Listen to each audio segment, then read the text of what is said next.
12 গুণের নারীকে আল্লাহ তাআলা ভালোবাসেন। বলেন তো সবাই, কতগুলো গুণ? 12 গুণ। যেই নারীর মাঝে 12টা গুণ সে বিলং করতে পারবে, 12টা গুণ যে মেনে চলতে পারবে, তার লাইফে ফলো করতে পারবে, আল্লাহ তাআলা নিজেই তাকে ভালোবাসবেন। সুবহানাল্লাহ পড়বেন না আপনারা সবাই? 12টা গুণ একটু মনোযোগ দিয়ে শুনবেন। হেদায়েতের মালিক একজন, তিনি কে? হতে পারে একটা কথাই, একটা বাক্যই আপনার লাইফ চেঞ্জের কারণ হতে পারে। অনেক বোনেরা আমাদেরকে অনলাইন থেকে শোনে, ফেসবুকে শোনে, ওয়াজ মাহফিলে এসে শোনে, তো আমার বোনদেরকে মাহরুম করে দেয়। বোনদের অনেক বিষয় আমরা হাইলাইট করতে চাই না, but today as much as we can try, যতটুকু পারা যায় আমরা চেষ্টা করব ভালো কিছু কথা বলার জন্য। রাজি আছেন তো ইনশাআল্লাহ? ওকে, মাশাআল্লাহ। 12 গুণ। এক, প্রথম যে গুণের নারীকে আল্লাহ তাআলা ভালোবাসেন সেই গুণটা হচ্ছে, যেই নারী প্রতিশোধ না নিয়ে মাফ করতে পারে আল্লাহর দিকে তাকিয়ে, আল্লাহ তাকে নিজেই ভালোবাসার ঘোষণা দিয়েছে। সুবহানাল্লাহ পড়বেন না আপনারা? কোরআনে আল্লাহ তাআলা বলেছেন, উইদ্দাত লিল মুত্তাকিন, আমি জান্নাতকে প্রিপেয়ার করে রেখেছি তাদের জন্য যাদের হৃদয়ে আল্লাহ তাআলার ভয় আছে। জান্নাত পাবে তারা যাদের হৃদয়ে আল্লাহ তাআলার ভয় আছে। তাদের গুণ কি কি আছে? আল্লাহ তাআলা একটা গুণ বলেছেন, ওয়াল আফিনা আনিন নাস, দে উইল ফরগিভ পিপল, তারা মানুষকে ক্ষমা করবে, and they will not take revenge, তারা প্রতিশোধ নেবে না। অনেকে দেখবেন যে অনেক আগে কেউ কষ্ট দিয়েছে, কোনো একটা কথা বলে, গালি দিয়ে, ধার নিয়ে, বা কোনো একটা ভাবেই তাকে কষ্ট দিয়েছে, বাট মানুষ এটাকে পেলে পুষে বড় করে 4 বছর পরে গিয়ে হলো প্রতিশোধ নেয়। অনেকে আবার খুনও করে। এরকম আছে না যুবক ভাইয়েরা? প্রতিশোধের জীবনটা কখনো সুন্দর জীবন হতে পারে না। প্রতিশোধের মাঝে কোনো আধ্যাত্মিক কোনো লাভ নেই, আত্মকেন্দ্রিক কোনো লাভ নেই, মনের শান্তিও নেই। মাফ করবেন, আল্লাহ নিজেই আপনার হৃদয়ে একটা আল্লাহ প্রদত্ত শান্তি দান করবে। আল্লাহ পড়বেন না আপনারা? So they will forgive people, they will not take any revenge in their lives. তারা মাফ করে দিবে, তারা কখনো প্রতিশোধ নেবে না। আমরাও ট্রাই করবো মাফ করার জন্য। রাজি আছেন তো ইনশাআল্লাহ?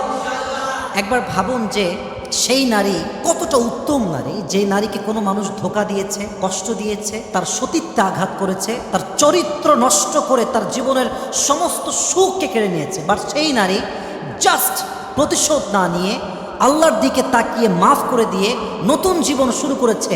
তার মতো উত্তম নারী, চরিত্রবান নারী আল্লাহর জমিন আর কেউ হতে পারে না। ঠিক কিনা বলেন সবাই? So they will forgive people, তারা মাফ করে দেবে, প্রতিশোধ নেবে না। 1, 2, মনোযোগ আছে সবার? আছে। 2 নাম্বার গুণ হচ্ছে, সেই নারীকে আল্লাহ তাআলা বড্ড ভালোবাসেন যেই নারী ধৈর্যশীল। বলেন সবাই, কি শীল? Success it depends on patience. সফলতা এটা ডিপেন্ড করে আপনার ধৈর্যের উপরে। যার ধৈর্যের পাহাড় যত বড়, তার সফলতার লেভেল তত বড়। সুবহানাল্লাহ পড়বেন না আপনারা? সাবর is about tightening your bond and relationship with Allah subhanahu wa ta'ala when you are doing a lot of hard work, when you are facing so many problems in your life, যখন কষ্ট করে কাজ করছেন, জীবনের সুখ নাই, খালি অশান্তি, খুব স্ট্রাগল, খুব পেইন, খুব প্রবলেম, প্রত্যেকটা মুহূর্তে যদি আপনি আল্লাহর উপরে ভরসা করতে পারেন, আপনি হচ্ছেন প্রকৃতপক্ষের ধৈর্যশীল বান্দা। সুবহানাল্লাহ পড়বেন না? এই পৃথিবীতে হাজার হাজার পরিবার টিকে আছে একজন নারীর ধৈর্যশীল হওয়ার উপর। এটা আমি আগেও বলেছি যে কোটি কোটি পরিবার পৃথিবীতে আছে শুধুমাত্র নারীর ধৈর্যের জন্য, সবরের জন্য। সন্তান টিকে আছে, শ্বশুর টিকে আছে, শাশুড়ি টিকে আছে, স্বামী টিকে আছে। নারী ধৈর্যহারা হলেই একটা পুরো সাজানো গোছানো সংসার এক মুহূর্তে ধূলিসাৎ হয়ে যাবে। ঠিক কিনা বলেন? নারীর ধৈর্যশীল হওয়া অনেক দামি যুবক ভাইরা আমার। আল্লাহ প্রত্যেকটা মেয়েকে প্রত্যেকটা ক্ষেত্রে ধৈর্যশীল হওয়ার তৌফিক দান করুক। সকলেই মন খুলে পড়া আমিন। এজন্য ধৈর্যশীল নারীকে আল্লাহ তাআলা বড্ড ভালোবাসেন। শুধুমাত্র নারীকে নয়, কোরআনে আল্লাহ তাআলা বলেছেন, ইন্নাল্লাহা মা'আস সাবিরিন, যে ব্যক্তি ধৈর্যশীল হবে, পেশেন্ট, ধৈর্যশীল হয়ে প্রত্যেকটা অবস্থাকে ফেস করবে, প্রত্যেকটা সিচুয়েশন ফেস করবে, তার সঙ্গী হয়ে যাবে একজন। আওয়াজ দিয়ে বলেন তো তিনি কে? এজন্য কোরআনে আল্লাহ তাআলা বলেছেন, ইয়া আইয়ুহাল্লাযীনা আমানু ইসতাঈনু বিস-সাবরি ওয়াস-সালাহ, হে মুমিন বান্দারা, হে বিশ্বাসীরা, তোমরা আল্লাহর সাহায্য চাও দুই জিনিসের মাধ্যমে। 1 নাম্বার হচ্ছে আস-সালাহ, নামাজের মাধ্যমে তোমরা সাহায্য চাও। ওয়াস-সাবর, ধৈর্যের মাধ্যমে তোমরা সাহায্য চাও। যে বান্দা ধৈর্য এবং নামাজ দুটোকে একসাথে করে আল্লাহর সাহায্য চায়, আল্লাহ তাকে গায়েবীভাবে সাহায্য করে। সুবহানাল্লাহ পড়বেন না?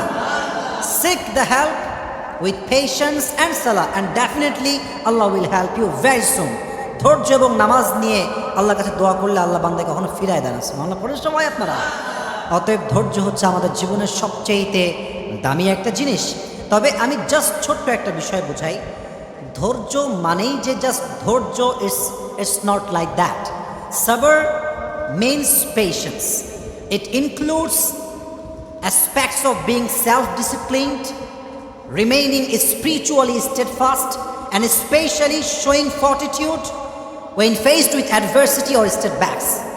ধৈর্য মানে হচ্ছে আমার জীবনে আপস আসুক বা ডাউন আসুক, আমি উপরে উঠি কিংবা নিচে নামি, যাই হোক, যত কষ্ট হোক, আমার প্রত্যেকটা প্রবলেমের মুহূর্তে যদি আমি বলতে পারি যে আল্লাহ আমাকে দেখছেন, আল্লাহ সমাধান দিবেন, আল্লাহ আমার সাথে আছেন, এটার নামই হচ্ছে ধৈর্যের সর্বোচ্চ লেভেল। সুবহানাল্লাহ পড়বেন না আপনারা?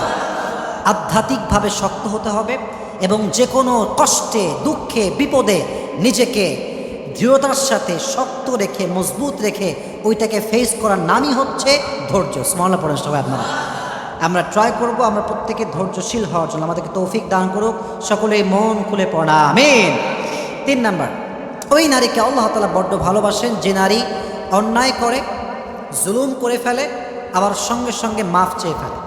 আমি প্রত্যেকটা বোনকে বলবো, বোন, প্রিয় বোন আমার, যার my sister, this is my request, I am being very humble about it. বিনয়ের সঙ্গে বলছি, আপনার জীবনে আপনি একটা সময় বেপর্দা ছিলেন, আপনি আপনার জীবনে একটা সময় জেনা করেছেন, আপনার একটা সময় অনেক ছেলে ফ্রেন্ড ছিল আশেপাশে, জাস্ট ফ্রেন্ড নামে আপনার অনেক ফ্রেন্ড ছিল, বাট রিসেন্টলি আপনি নিজেকে পরিবর্তন করে ফেলেছেন।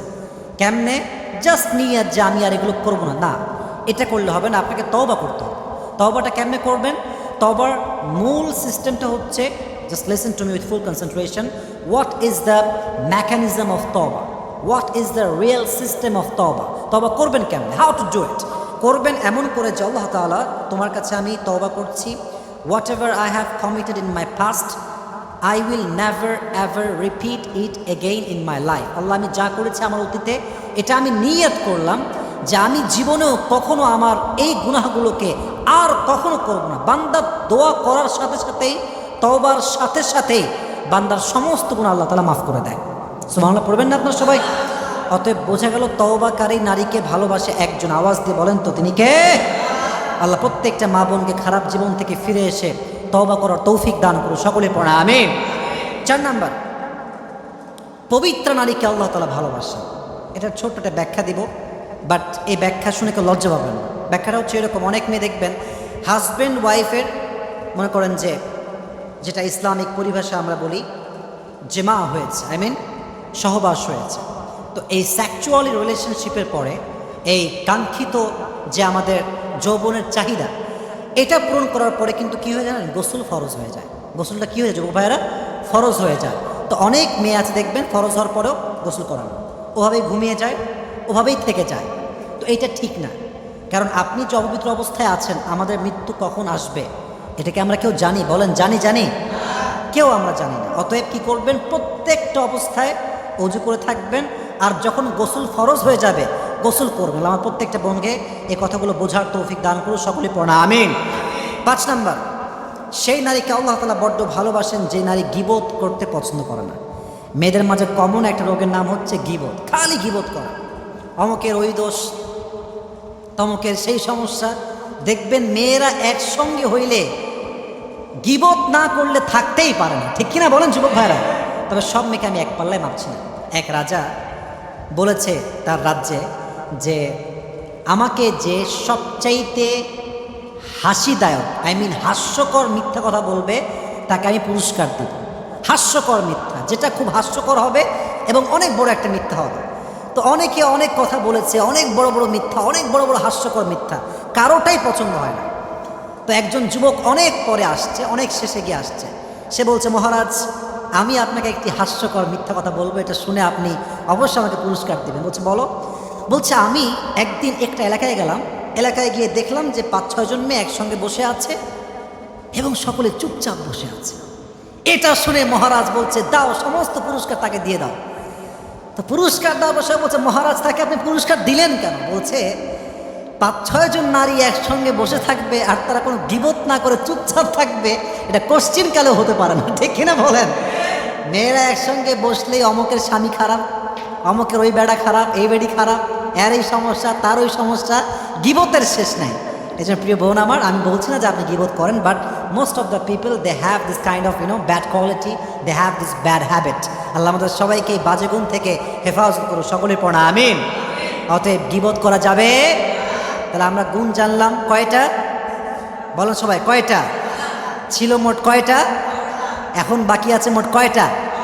7টা। 6 নম্বর গুণ হচ্ছে, যেই নারী, এটা সবার জন্য জরুরি আসলে, যেই নারী হাজব্যান্ডের সঙ্গে হাসি খুশি থাকে, হাসি মুখে কথা বলে, হাসি মুখে ট্রিট করে, একটুতেই খাইস্টা বেরির মতো খাইস্টামি করে না, এই নারীকে আল্লাহ তাআলা নিজেই ভালোবাসে। ভালো পড়ে সবাই।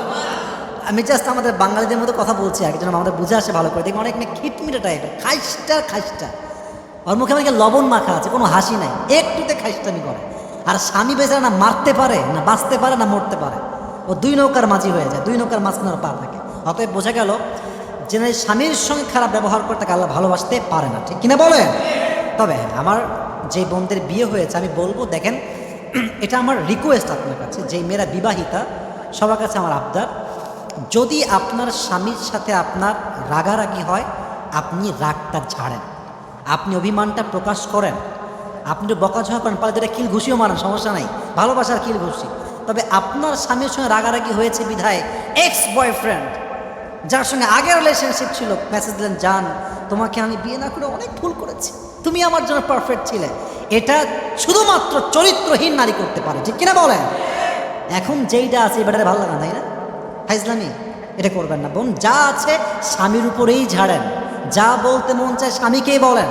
বাট স্বামীর উপর নারাজ হয়ে, কষ্ট পেয়ে, একটু রাগারাগির জন্য যেই মেয়ে আর এক পুরুষের কাছে যায়, তার চরিত্র ঠিক হতে পারে না, ঠিক কিনা বলেন?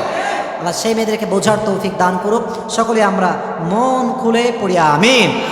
তবে হ্যাঁ, স্বামীকে আসলে নিজের আবেগটা প্রকাশ করতে হয়। দেখেন, আমরা জানি যে আমাকে অমুক ব্যক্তি ভালোবাসে, এটা আমরা ফিল করি, বাট একজন পার্সন আপনাকে ভালোবাসি বললে আপনার ভালোবাসা অটোমেটিক আরও বেড়ে যায়, তাই না?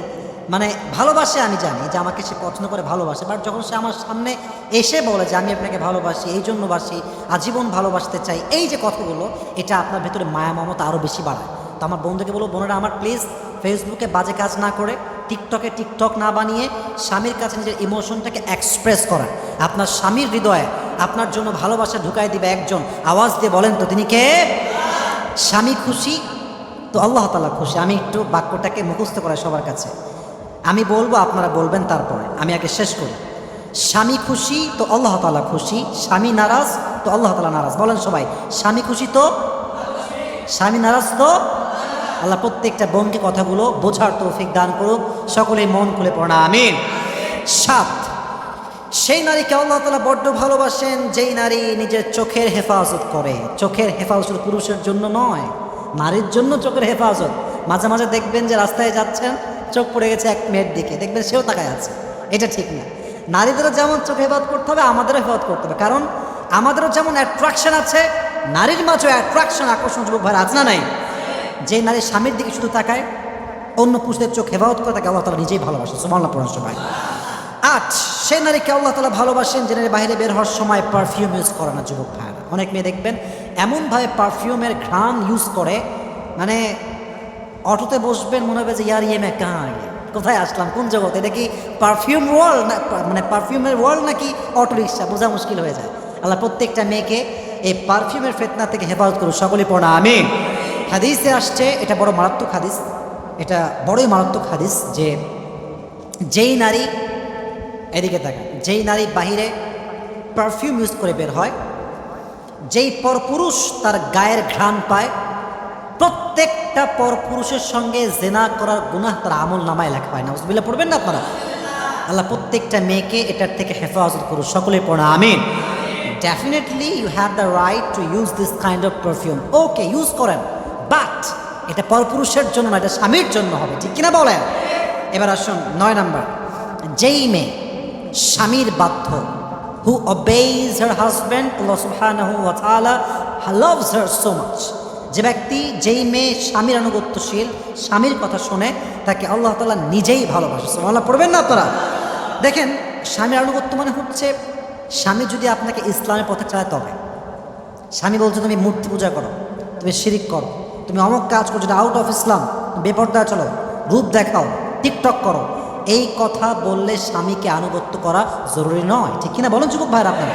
স্বামী যদি আপনাকে রাইট ওয়েতে ইনস্ট্রাক্ট করে যে তুমি এই দিকে আসো, বাম দিকে যেও না, প্রত্যেক নারীর জন্য এটা ফরজ, বাধ্যতা, সেটা স্বামীকে ফলো করতেই হবে। ঠিক কিনা বলেন? তবে হ্যাঁ, বোনদের উচিত জাস্ট স্বামীকে মানলেই হবে না, স্বামীর রুচিটাও ফলো করতে হবে। আমার কথা কি আপনারা বুঝতেছেন যুবক ভাইরা? বোঝা যায়? স্বামীর রুচি ফলো করা। আমি জাস্ট এক্সাম্পল দিলে বুঝবেন আপনারা সবাই। দেখেন, একজন স্বামীর পছন্দ যে আমার বউটা 3 পিস পরে, আমি জাস্ট বোঝাবার স্বার্থে বলছি। এখন কিছু কিছু মেয়ে আছে যে কি রোগে ধরে আল্লাহ মাহবুদি ভালো জানে, বাড়ির মধ্যে প্যান্ট আর শার্ট পরে থাকে, বাড়ির মধ্যে জাস্ট একটা নর্মাল গেঞ্জি, দেখতে সাঁতার লাগে একবার, রুচির বাইরে। আমি বলছি না যে আপনি খারাপ, বাট আমি বলছি আপনার স্বামীর রুচিটা আপনি বোঝেন। এই চুল কোনো মানে শ্যাম্পু দেয় না, কিছু মাখে না, এমন মানে একটা জঘন্যতম অবস্থা। একজন চরিত্রবান যুবক যখন দেখে আমার বউটা খাইস্টা নাম্বার 1, ওর ভেতর থেকে বইয়ের প্রতি যে মায়া ভালোবাসা, এটা অটোমেটিকলি দূর হয়ে যায় যুবক ভাইরা। ঠিক কিনা বলেন আপনারা সবাই? স্বামীর রুচিটাকে ফলো করুন, নিজেকে একটু পরিপাটি রাখেন। দেখেন আমরা সাজি কেন? দেখবেন আমরা সাজি কখন নিজের জন্য, আমরা মানুষের জন্য সাজি, যে মানুষ আমাকে ভালোবাসে, মানুষ আমাকে পছন্দ করে। দেখবেন যদি আপনি কোনো ড্রেস পরেন আর দেখছেন যে সবাই আপনাকে অপছন্দ করছে, এই ড্রেস ভালো হয়নি, এটা ভালো লাগে নাই, সবাই একই আপনাকে কমেন্ট করছে, দেখবেন যে এই ড্রেসটা আপনারা ভালো লাগবে। দেখবেন যে কয়েক মাস ধরে আপনার ড্রেসটা আলমারি থাকবে, আপনি বের করবেন না। কেন? মানুষ পছন্দ করছে না। অতএব আমরা সাজি মানুষের জন্য দিন শেষে। অতএব আপনি সাজেন স্বামীর জন্য, প্রত্যেকটা সাজে আল্লাহ আপনার আমল নামায় সওয়াব দান করবে। সুবহানাল্লাহ পড়েন আপনারা। So the girl who obeys her husband, Allah subhanahu wa ta'ala loves her so much. আল্লাহ প্রত্যেকটা মেয়েকে স্বামীর আনুগত্যশীল হওয়ার তৌফিক দান করুক। আমরা সকলে মন খুলে পড়ছি আমিন। 10, যেই নারী পর্দাশীল তাকে আল্লাহ তাআলা বড্ড ভালোবাসে। পর্দার অনেক গুরুত্ব আছে। পর্দা নিয়ে আমি অনেক কথা আমার লেকচারে বলেছি, আজকে জাস্ট শর্টকাটে বলবো। পর্দা মানে শুধুমাত্র হিজাব, নিকাব, বুঝবেন কথাটা? পর্দা মানে জাস্ট হিজাব, নিকাব, বোরকার নাম নয়। দেখবেন আজকাল অনেক মেয়ে বোরকাও পরে, টিকটক করে, বোরকাও পরে, আবার গান বাজনা বাজিয়ে রাস্তাঘাটে বেহায়ার মতো নেচে বেড়ায়। ঠিক কিনা বলে? বোরকা পড়লেই পর্দাশীল হওয়া যায় না। যার মনটা ঠিকঠাক, যার মনে সত্যি আল্লাহর ভয় আছে এবং সে সমস্ত বাজে কাজ থেকে নিজেকে বাঁচিয়ে তারপরে বোরকা পড়ছে, হিজাব পড়ছে, তাহলে এটা হচ্ছে নূরুন আলা নূর, আলোর উপরে আলো। এই মেয়ে মৃত্যুর সাথে সাথেই আল্লাহ তাকে জান্নাত নসিব করবে। সুবহানাল্লাহ পড়বেন না তারা? পর্দাটা হচ্ছে জাস্ট আপনার বাহ্যিক ঢাকার জন্য। বাট এটা যদি ভালো না হয়, অর্থাৎ অন্তর যদি আপনার ভালো না হয়, আপনি যতই বোরকা পরেন, আপনি যতই হিজাব পরেন, আপনিও 10 জন সস্তা মেয়ের মতোই হয়ে যাবে। ঠিক কিনা বলেন?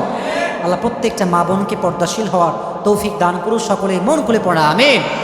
11, যেই নারী, এটা আই থিঙ্ক আমাদের সবার জন্য জরুরি, যেই নারী একজন পুরুষকে শুধুমাত্র এই জন্য বিয়ে করতে চায় যে এই পুরুষকে বিয়ে করলে আমি দ্বীনের পথে আসতে পারবো, আমি দ্বীন মানতে পারবো, আমি আল্লাহর রাস্তায় চলতে পারবো, আমি হিজাব মেনটেন করতে পারবো, আমি 5 ওয়াক্ত নামাজ পড়তে পারবো, আমি তাহাজ্জুদ পড়তে পারবো, আমার জীবনটা আরও তাকওয়া হবে, আমার জীবন আল্লাহর ভয় আরও আসবে, আমার চেহারায় নূর আসবে, আমি আল্লাহর দ্বীনের পথে ফিরে আসবো, এই চিন্তা যে নারীর চিন্তায় আছে, ওই নারীকে আল্লাহ তাআলা নিজেই ভালোবাসে। সুবহানাল্লাহ পড়েন সবাই। আল্লাহ তাআলা ভালোবাসেন। ওয়াল্লাযীনা জাহাদু ফীনা লানাহদিয়ান্নাহুম সুবুলানা। যে ব্যক্তি আল্লাহর রাস্তায় আসার চেষ্টা করে, আল্লাহ তার জন্য হাজার হাজার পথ খুলে দেয়। সুবহানাল্লাহ পড়বেন না আপনারা? তো যেই নারী পুরুষকে বিয়ে করতে চায় জাস্ট আল্লাহর জন্য, দ্বীনের স্বার্থে, যেমন দেখেন সানা খান, সে বিয়ে করেছে কাকে? একজন মুফতি সাহেবকে। সানা খান কে? Bollywood actor. Can you imagine that? Bollywood actor মানে কোন লেভেলের হতে পারে? আই মিন দুনিয়া লেভেল তো অনেক বড় হতে পারে, বাট আল্লাহর চোখে অনেক নিচু বান্দা সে, কারণ তার পুরো জীবনটাই হচ্ছে আউট অফ ইসলাম। যেই মেয়ের পুরো জীবনটাই উল্টা পাল্টা, সেই মেয়ে যদি একজন মুফতিকে বিয়ে করতে পারে, তার লাইফ চেঞ্জ করতে পারে, আল্লাহর পথে ফিরে আসতে পারে, বোরকা পড়তে পারে, হিজাব পড়তে পারে, তো আমার দেশের মেয়ে নায়িকারা কেন পারবে না যুবক ভাইরা? কিনা বলেন? এটা বড় একটা মোটিভেশন আই থিঙ্ক। এবং আমরা যা দাড়ি টুপিওয়ালা আছি, this is my personal point of view, এটা আপনার একমত হলেও আমার সমস্যা নাই, একমত না হলেও কোনো আমার সমস্যা নেই। একজন মেয়ে যে পারিবারিকভাবে দ্বীনের বাহিরে বড় হয়েছে, যার দ্বীনদার পরিবার নয়, পুরো জীবনটাই দ্বীনের বাহিরে বোরকা ছাড়া, pant, T shirt, tight fitting dress সারা জীবন পরেছে, বাট মেয়েটার মনে মনে ইচ্ছা যে আমি দিনের লাইনে আসবো, আমি দিনদার হব, just lacking of life partner. এমন কাউকে সে পাচ্ছে না যার মাধ্যমে সে দিনের লাইনে ফিরে আসবে। এমন মেয়ে যদি আপনি পান যে সে দিনের লাইনে পরিপূর্ণ ফিরে আসতে চায়, অ্যান্ড মাশাআল্লাহ আগে জিন্সের প্যান্ট পরতো, এখন মোটামুটি বোরকা পড়ছে, মোটামুটি 5 ওয়াক্ত নামাজ পড়ার ট্রাই করছে এবং বাজে সমস্ত নেশার থেকে সে বের হয়ে আসছে, আপনি হুজুর হয়েছেন বিধায় যে আপনি খালি মাদ্রাসার ছাত্রীকে বিয়ে করবেন, এই চিন্তা বাদ দেন। মাদ্রাসার ছাত্রীও যেমন ভালো, একজন স্কুল কলেজ ইউনিভার্সিটির ছাত্রীও ভালো হতে পারে যে সে ভালো জীবনসঙ্গী পায়, ঠিক কিনা বলেন? আমাদের মাইন্ড খুব narrow, we are really narrow minded person. মনটা বড় করেন যুবক ভাইয়ারা। যেই নারী আপনার জন্য দিনের পথে ফিরে আসতে চায় এবং আপনার মনে হচ্ছে she is perfect for you, please let get married as soon as possible. যত দ্রুত পারা যায় বিয়ে করে হালভাবে জীবনযাপন করবেন। দেখছেন ইনশাআল্লাহ। পর্দাশীল নারীকে ভালোবাসে একজন, আওয়াজ দিয়ে বলেন তো তিনি কে? 12 নম্বর গুণ, যেই নারী আব্বা আম্মাকে ভালোবাসে আল্লাহ তাআলা তাকে ভালোবাসে। অনেক মেয়ে দেখবেন বিয়ে করার পরে শ্বশুর বাড়ি যায়, আব্বা আম্মাকে একদম ভুলে যায়। অনেক আছে, স্বামী ভালো পেয়ে গেলে, সন্তান হয়ে গেলে আব্বা আম্মাকে একদম ভুলে যায়, বাট এটা ঠিক না। যে নারী আব্বা আম্মাকে ভালোবাসতে পারে আল্লাহ তাআলা তাকে বিপদের সময় বাঁচায় দেয় এবং আল্লাহ তাআলা তাকে প্রত্যেকটা সময়ের জন্য ভালোবাসার সাথী হয়ে যায়। সুবহানাল্লাহ পড়বেন না আপনারা সবাই? আমরা 12টা গুণ বলেছি, নট ইন ডিটেইলস, আমরা প্রেসাইজলি বলেছি, যতটুকু পারা যায় আমরা চেষ্টা করেছি। আল্লাহ প্রত্যেকটা মা বোনকে এই 12টি গুণ তাদের জীবনে ধারণ করার তৌফিক দান করুক। আমরা সকলেই মন খুলে পড়ছি আমিন। আল্লাহ প্রত্যেকটা মা বোনকে পর্দাশীল হওয়ার তৌফিক দান করুক, সকলেই পড়া আমিন। আল্লাহ প্রত্যেকটা মা বোনকে দিনের লাইনে এসে দিনের খাদেম এবং পরিপূর্ণ একজন দাঈ ইলাল্লাহ হিসেবে, অর্থাৎ সে যেন ইসলামের জন্য কাজ করতে পারে, ইসলামের হয়ে কাজ করতে পারে, আল্লাহ সে তৌফিক প্রত্যেকটা নারীকে দান করুক। আমরা সকলেই মন খুলে পড়ছি আমিন। ওয়া আখির দাওয়ানা আলহামদুলিল্লাহি রাব্বিল আলামিন। আসসালামু আলাইকুম ওয়া রাহমাতুল্লাহি ওয়া বারাকাতুহু।